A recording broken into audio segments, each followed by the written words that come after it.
recording. Yes, thank you. Right. And, hey, you want to go to my truck and in my computer bag? My Bible is in there. No. It's unlocked. Yeah. You said, is it locked? I said, no. So, we are in 1 Corinthians chapter 11.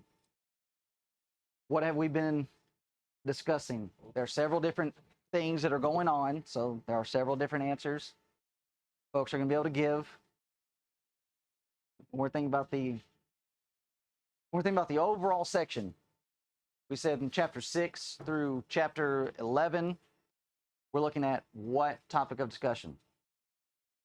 All right, Christian liberties.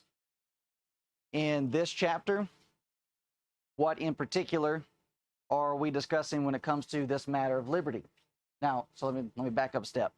When we're discussing Christian liberties, what are we discussing within that? Let's break that down. Or customs. Okay, so we're trying to make decisions about things. Are these things necessarily right or wrong?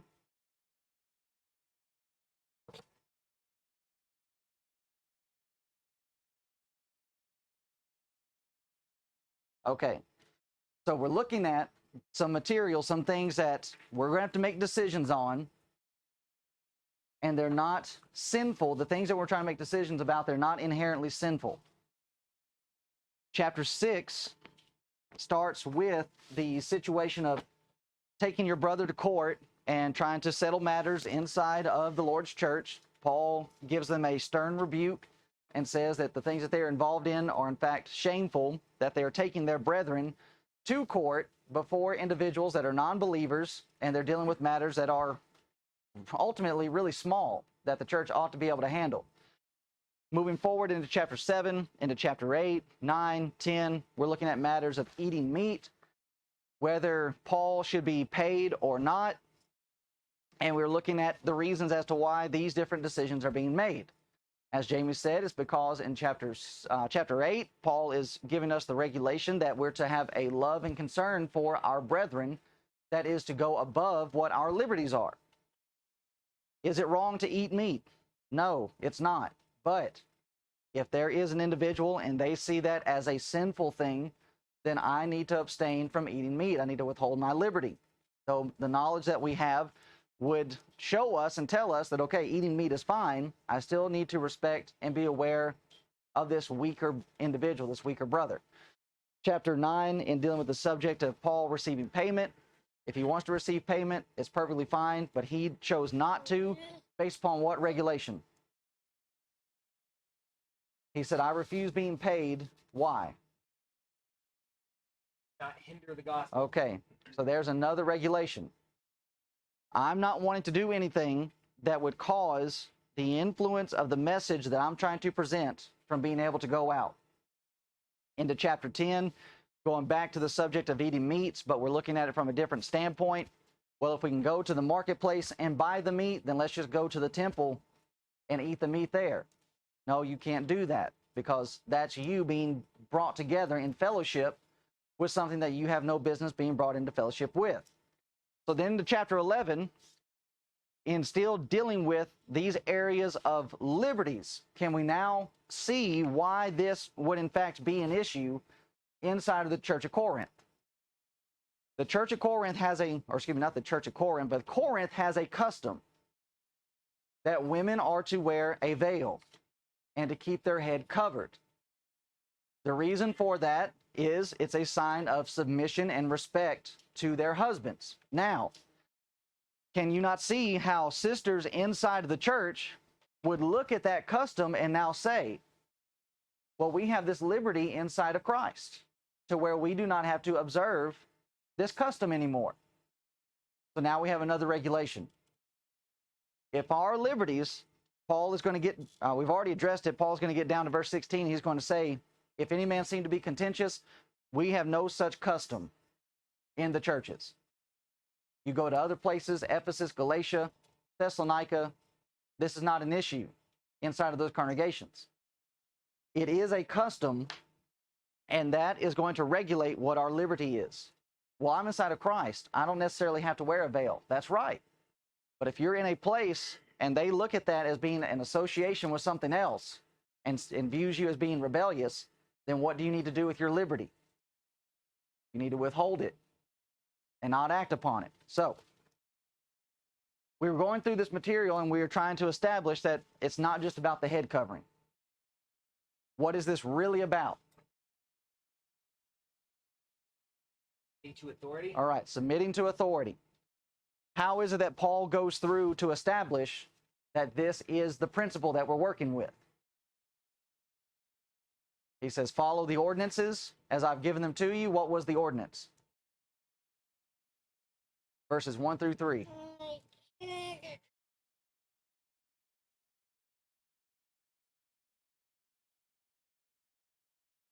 The Christ is above the man, and man is above the woman. Okay. And who else is in there? Okay. God is above Christ. Okay.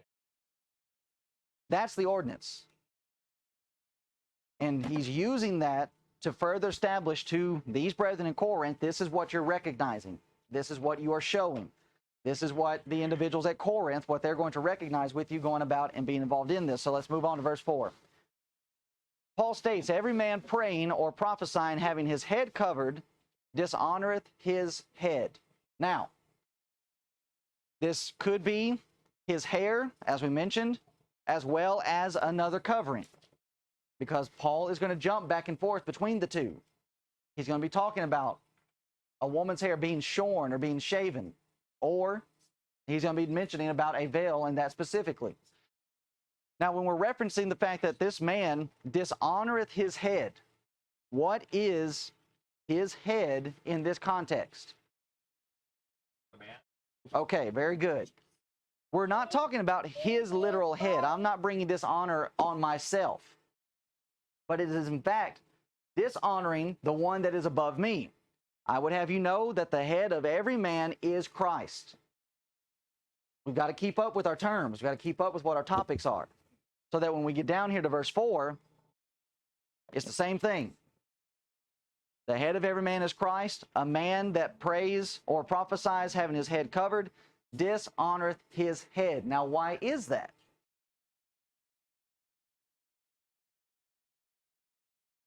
Think about what we're discussing here. There's Christ, there's the Father, God, Christ, man, woman. The woman is to be covered. The man is to be uncovered. Go ahead. All right, very good. Okay, very good. This man is not maintaining the relationship to woman. There is a crossing or a blurring of relationship. And that's the problem that we have going on. To where it's not a clear distinction and a clear separation of, okay, this is what women are doing, this is what men are doing. And to have that going on inside of the church, to where there's this blurring of the line of authority, what is that going to do to those that are on the outside looking in? Those that are idolatrous. They're going to look at the members of the Church of Christ and be saying, what's wrong with these folk? They've got their women acting like men and their men acting like women.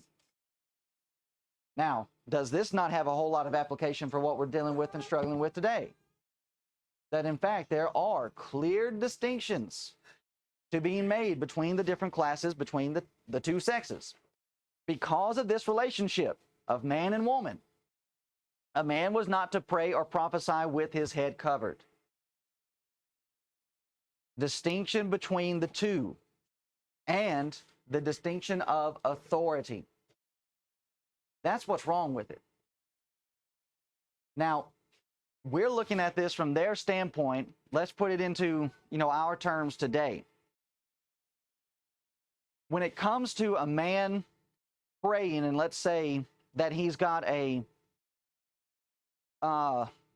let's say he's got a baseball cap on or some type of hat on. Do we really have any type of, we're looking at this from the standpoint of custom. Do we have any type of custom inside of our country, our nation, that would view that as being a problem?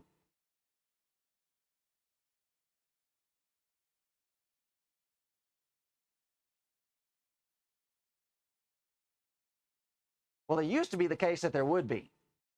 It used to be the case that a man entering into a building, it was a sign of respect that you took your hat off when you went in. I would say that that would still hold true, especially when it comes to the assembly. But when we're considering that, that idea and that relationship, there's nothing intrinsically wrong with it.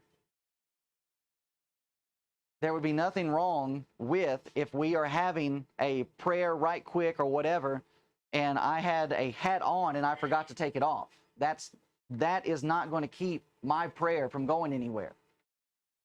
But I would need to be aware of it from the standpoint of who else might be paying attention. That, okay, somebody might have a problem with it. And that the fact that I know that inside of our country, it is a sign of respect that you take your hat off. All right? So then I need to honor that. There's nothing really wrong with it. There wouldn't be anything wrong in this situation either, except what we have been established about the role of authority. This is how we are showing the differences and who is actually taking the lead. Notice verse 5. But every woman that prayeth or prophesieth with her head uncovered dishonoreth her head. Who is her head? All right, man, we're not talking about literally her head, but the one that is above her. For that is even all one as if she were shaven. So here we have the jumping back and forth. To be uncovered would be the same as being shaven. Now, Paul is going to continue to build off of that argumentation where he's going to make the connection between uncovered and shaven. The Corinthians, especially the women during this time frame, they would not go out and have their head shaved. And the reason for that is because that's what the priestesses did. That's what the prostitutes would do inside of Corinth. So to go out with your head shaven, being a woman, would associate you with being a prostitute. So they would look at this and they would say, oh no, there's no way we would do this. Then why would you do this? It ends up equaling one and the same. So what head does she dishonor? We've already touched on that. Every man is Christ and the head of every woman is the man. So we're still dealing with our same piece of material. Now, whether it is her hair or veil, the principle is the same. Now, why introduce this mentioning as if she were shaven? Why connect unveiled with that being shaven? We've already touched on it. I got ahead of myself. Corinth and pagan worship, the priestesses had their heads shaved. And even in the Old Testament, it was a sign of disgrace. And it was a sign of an individual, of a woman being caught or being taken in the act of adultery. In Numbers chapter 5, verses 11 through 31, you have that context being found where a woman is being taken, and it's actually a woman that's been taken captive, and she's in a time of mourning. In that context, it says if a Israelite takes a woman from another land, takes her captive, and she's in a time of mourning, but yet he wants to take her as a wife, that she was to shave her head during that time frame. Deuteronomy chapter 21, verses 11 through 13, is where you have a husband that thinks that his wife has been unfaithful. She goes before the priest. He mixes a concoction that she is to drink, and that if she is guilty of adultery, that's actually going to rot out her insides. And before she does that, she's to go before the priest and be shaven. So these are things inside of the Old Testament, inside of Jewish tradition, that you just don't do. You're not cutting your hair like that. And so with chapter 10, idolatry, as we saw, idolatry is a problem. So it is a real possibility that this is the influence that's trying to creep into the congregation at Corinth, and why we're dealing with this topic. A Christian woman would not shave her head, shaming her husband. So why be unveiled when it does the same thing? That's our principle. That's our problem. The same thing, it might have been something that had to be done in the past. I don't know necessarily that's the case anymore. But normally, or I should say it used to be, that if you saw a woman out late at night and she's wearing a red handbag or she's wearing a red dress, what was that a sign of? That she was a prostitute. Okay? So what might, if we were in an area where you had a high level of prostitution, what rule might we have to introduce for our sisters? No red. Now you might want to try to get huffy with that, but here's the principle. We cannot have that type of association. Yes. Also now, the woman shaved. Right. Now, I think homosexual. Right. So if you were to have a certain look about you, I would think, okay, you are a lesbian. Right. So we'll get into that in just a moment as we move forward into this realm of, being shaven or dealing with long hair with the men. That's going to come up. So this is where the slides are not ready for us. So verse 6. For if the woman be not covered, let her also be shorn. So Paul is going further. He's dealing with the implication of their position. So here we have another principle being shown to us as to how we're actually able to argue and think things out. All right, if this is how you're going to be, then let's just walk this out to its final conclusion, to its final implication. If you're going to come into the assembly in Corinth and not cover yourself with a veil, which is a sign of respect and a sign of submission to your husband, then just go out with your hair cut, with your head shorn. No, we're not going to do that. But if it be a shame, notice, for a woman to be shorn or shaven, which it was in Corinth, then Paul is establishing, let her be covered, because it means the same thing. If she will not wear the veil, might as well shave her head. Oh no, we cannot do that. Think that she's rebellious. Well then, make sure that you're covering when you assemble. You will not let her shave her head because it is a sign of rebellion. So wear the veil as a sign of submission. Now guess what? If somebody left Corinth and they went to Ephesus, guess what they could leave behind? Veil. You can leave behind your veil, because we have no such custom in in Ephesus. But while you're here in Corinth, this is what we're having to abide by. And it's so that the gospel won't be hindered, so that they will not be looking on our women as our sisters as being rebellious and not respecting the head in the order that God has established. Verse 7. For a man indeed ought not to cover his head, for as much as he is the image and glory of God, but the woman is the glory of the man. Now, this is an argument which is based on creation. Both are being made in the image of God. But man is in authority over woman, so there must be the distinction. The man indeed ought not to cover his head. Why? Because it's a sign of submission. And in particular, it's a sign of submission for the woman. Why are you acting womanly? You're not supposed to be doing that. So here again is the order of creation, as we mentioned.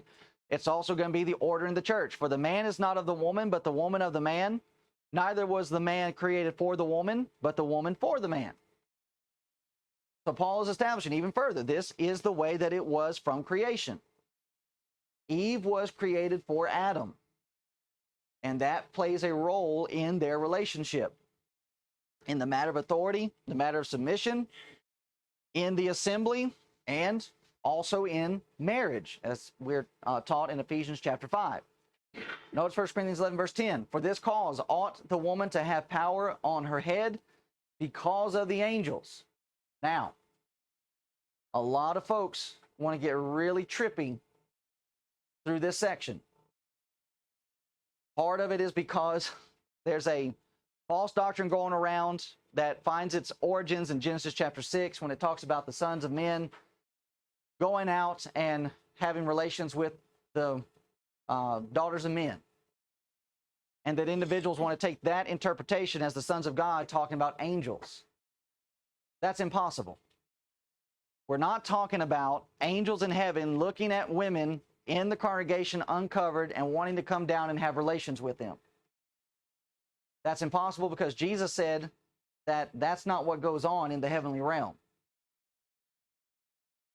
So that's number one. Number two, Angels are not the same kind of individuals that we are. So therefore, the two cannot have that kind of relationship. And 3, flesh and blood is not in heaven, so this type of desire and this type of want is not going to be there. So what are we talking about? We do not need to leave the theme and the context of our chapter. What is the emphasis of this chapter?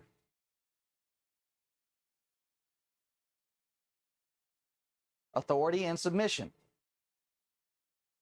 It very well could be that as we are assembled as we are assembled together, that angels are in fact watching what we're doing. And if in fact angels are watching what is doing, or what we are doing and what is happening in the church, it might cause some more to want to desire to rebel. Now we know that's the case, that in fact at some point in history, there was a section of the angels that rebelled against God. And that they are looking on what God has established and what's going on in the church, and yet there's rebellion in the church. What is God going to do about that? We know from other passages, I believe it's in one of the Johns, I think it's 1 John, that even when it comes to the salvation that was talked about in the Old Testament and that's being prophesied, it says that the angels and the prophets desire to look into these things. So they're watching and they're paying attention. And they are in fact trying to figure out, how is all of this going to play out? How is all this going to be done? Now, what I lean towards when it's discussing about, for this cause ought the women to have power on her head because of the angels, when we're considering that this has to do with authority and rebellion, that the women, it's not a situation where the angels are looking and paying attention to the women, but it's more that the women are needing to remember and consider what happened to the angels in their rebellion. That the women are rebelling against the authority of man, but they're also rebelling against the authority of God. So the women need to consider the rebellion of the angels against God's authority. 2 Peter chapter 2 and verse 4, for if God spared not the angels that sinned, but cast them down to hell and delivered them into chains of darkness to be reserved unto judgment. Now, here are our sisters, and they are not wanting to act accordingly. They are in fact wanting to be rebellious. What do they need to be considerate of? What do they need to be thinking about? If God will punish his own angels, why would he not punish you?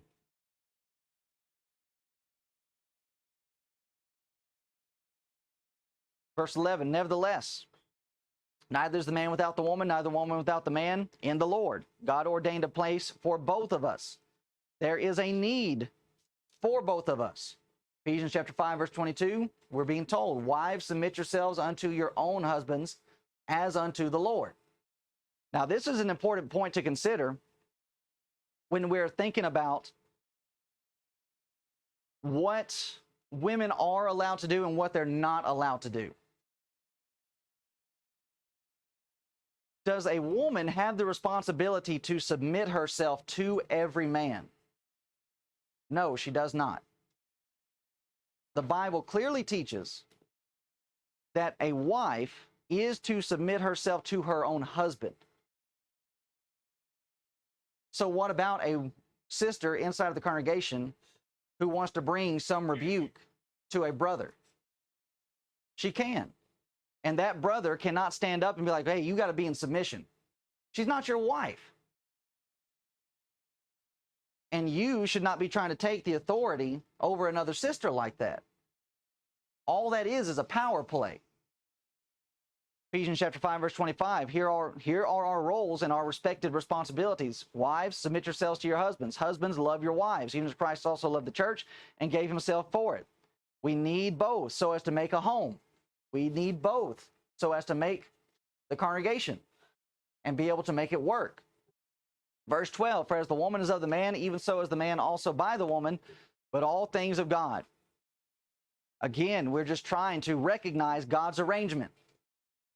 Man is under Christ, woman is under man, but who is everybody under? All things of God. when we are recognizing, when we're considering that I am the head of my house, I am also needing to remember, and I need to consider, well, there's somebody above me. And would I want the person that's above me to mistreat me and to just run over me and start trying to tell me what to do? No, I would not want that. So what should I do to the person who's underneath me? It's the golden rule. Matthew 7:12, do unto others, you'd have them do unto you. You do not leave behind these principles just as we're going through these matters. But of course, the danger is always there. That just because somebody is in authority, they try to abuse it. And they try to run away with that power. But as we've said, but culture and custom may determine the symbol of submission. In Corinth, it's a head covering, it's a veil, or having your hair cut too short. As I mentioned before, in the Marshall Islands, it's always wearing a dress. You don't wear pants. All right, fine. We'll submit to that. Chapter 11, 13 through 15. Notice here, Paul goes even further and he says, judge in yourselves. We have to be able to make our own decisions in this. We have to have the ability to be able to think these things through. Because is Paul going to be there forever? Is Paul going to be around forever? No, Paul is flesh and blood. He is going to die. So with that in mind, what is every congregation going to have to be able to do? You're going to have to be able to stand on your own, properly knowing what the scriptures teach so that you can make the right decisions. Judging yourselves, is it comely that a woman pray unto God uncovered?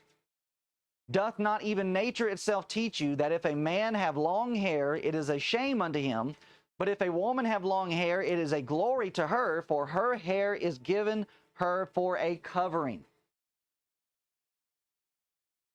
Now, there's several things that we're needing to break down inside of the section. Judging yourselves, but again, this judgment is being made based upon God's revelation and what God has taught.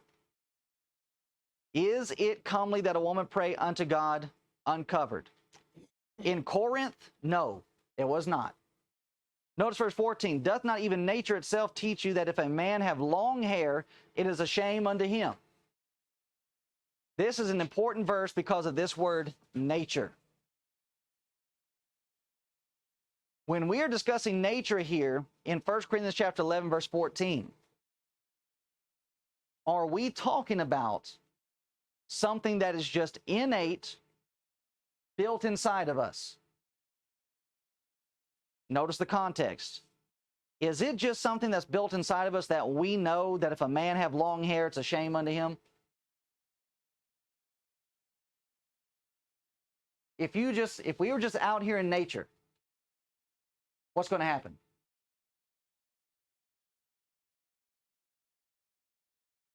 If we just went all natural, what's going to happen? Your hair's going to grow long. So this is not talking about something that's just within us that we just know. This is connected to the custom that's going on in Corinth. You leave a man out here on his own, his hair is going to grow long. He's not going to think anything about it. So it's not natural for us to think, well, having long hair is a shame. You're taught that. This is something they're being taught in Corinth. Now, just to show further that this is not something that is intrinsically wrong, that it's sinful to have for a man to have long hair. Were there not individuals in the Old Testament that they had long hair? Let's name some. Who's got? All right, Samson. Why did he have long hair? All right, he was a Nazarite. What is peculiar about a Nazarite?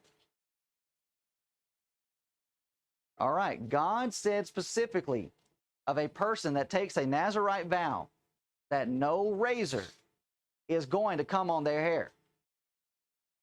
Which means Samson is going to have some long flowing locks.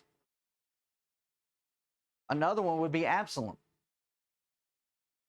It said of Absalom that his hair was of such a degree that when they would actually cut it and use it as a measurement for currency. There are plenty of people throughout the Old Testament, they had long hair, and God told them to have long hair. So what about this idea of nature and it teaching us that it's a shame for a man to have long hair? Now, what are we needing to break down inside of this? What is the situation here at Corinth, and why would Paul bring it up that if a man have long hair, it's a shame unto him? What's it doing? Okay. His head. We are blurring the lines once again between the distinction between man and woman. Now, in our society, for a time, there was a point where it was a shame for a man to have long hair. Now, why is that? All right, well, not just looking like a woman, but think about the 60s and 70s. I was going to say hippie. There's the hippie movement. There is a situation where it would be a shame for a man to have his hair long because we don't want you being associated with that group. Free love, flower power. That's not what you're needing to do. That's not what you're needing to look like. That would be a shame and hurt the influence of the congregation. But what about if that movement had never come along and we have individuals that want to come in and their hair's long? Well, define long, number one. And some brethren have tried to do that and they really can't. There also was a time where a lot of brethren got upset because young men wanted to grow their hair out like the Beatles. And that was viewed as being long.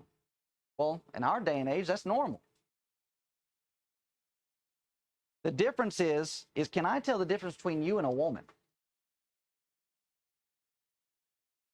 And so that's going back to the point that Jordan was making about our society with a woman that has her hair cut in such a way to where she's trying to look like a man. All right, that's a problem. But you have women that, especially as they get older and their hair doesn't grow as well as it used to, what do they usually do? They cut it short. Okay, I can still tell you're a woman. I can still see your femininity. But and we've got some individuals walking around here in the valley, they've got their long hair, and you start looking at them, it's like, I can't tell if you are a man or a woman. What are you trying to be? There's the problem. So it's not a matter of needing to go around with a ruler or a tape measure, and we're going to start, stretching out everybody's hair and start saying, no, this isn't going to do. It's all about, are we staying in the realm of authority? Are we willing to submit ourselves?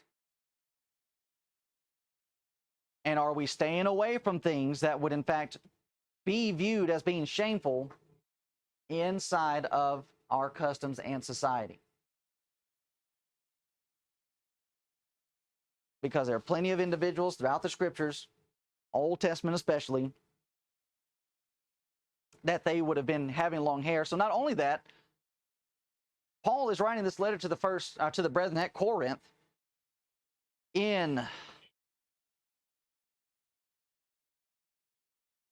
it's one of the chapters in Acts. I'm wanting to say it's Acts chapter, it's either 25, it's either 24 or 25. It's before he goes into the temple and the Jews actually arrest him and give him his final trial before he goes to Rome. It says that Paul shaved his head before going to Jerusalem because he had taken a vow. That implies that Paul had let his hair grow out. And now he's cutting it before he goes to Jerusalem. So even Paul in the New Testament time,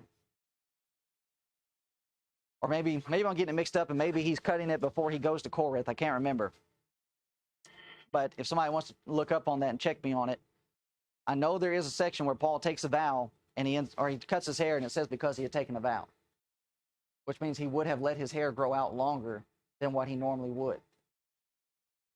It's not a matter where you just got long hair and that's wrong. It's having to do with custom, nature. If you're living in an area and it's a shame for a man to have long hair, then okay, you need to keep your hair short as to whatever's viewed as being not shameful. If the women inside of this country, if you need to keep your hair long, keep your hair long so that you're not blurring these lines. So is Paul really arguing about the length of a man's hair? No, he's not. Do we need to start going around with a ruler measuring the men's hair? No, we don't. What's the principle that Paul is discussing? Being able to distinguish between male and female, authority and submission to authority. Verse 16. But if any man seem to be contentious, here's where he brings all of this together. We have no such custom, neither the churches of God. Here's an important point to consider. Are we needing to be contentious over every little thing? No. We have brethren that they want to be contentious about the fact that we have individual cups for us to take the Lord's Supper in. We are commanded to take the Lord's Supper. It does not specify that we have to use a certain type of vessel. And which again, if we're going to use Paul's manner of argumentation, judge in yourselves, but then also, as we said here, taking things out to its logical conclusions. If we are commanded, if we're going to follow the example that's given to us in the New Testament about taking the Lord's Supper, and that it's got to be from one cup, was there not a specific cup that Jesus used? Why are we not having to use that specific cup? He said, take this cup, the cup that he's using. If you're going to be so hard-nosed and hard-lined that it's got to be one cup, well, then let's just walk it out to its logical conclusion. You need to go and find that specific cup that Jesus used, and we all have to use it. Is there any way that's possible? No way. And then later on, in well, actually, we've already looked at it in 1 Corinthians chapter 10, where Paul brings up, he's using the fact of our assembly and partaking of the Lord's Supper and the taking of the cup. And Paul says, the cup which we bless, is it not the cup of the Lord? Well, what do you mean, Paul? You have that specific cup? You have that same cup that Jesus was using? No. He is all the way in Corinth. Jesus was in Jerusalem. But yet Paul says we are still partaking of the same cup. How is that possible? Because it's not about the vessel. It's about what's inside. It's about what we're doing. Partaking of the Lord's Supper, partaking of the fruit of the vine, grape juice. When we're considering what is transpiring here, individuals really are not needing to be contentious on either side of the debate, of the discussion. If you are a person in Corinth and you've got this custom, don't be contentious about it. Just obey it. Follow it so that you're not hurting your influence. If you are a person that is not from Corinth and you want to start binding this, Paul is saying to you, do not be contentious. Because this right here is not a matter of doctrine. This is a matter of custom. But we are seeing that even with custom, it can have eternal consequences. Because if we are not going to pay attention to the customs that are around us, we can actually end up being a hindrance to having people have their souls be saved.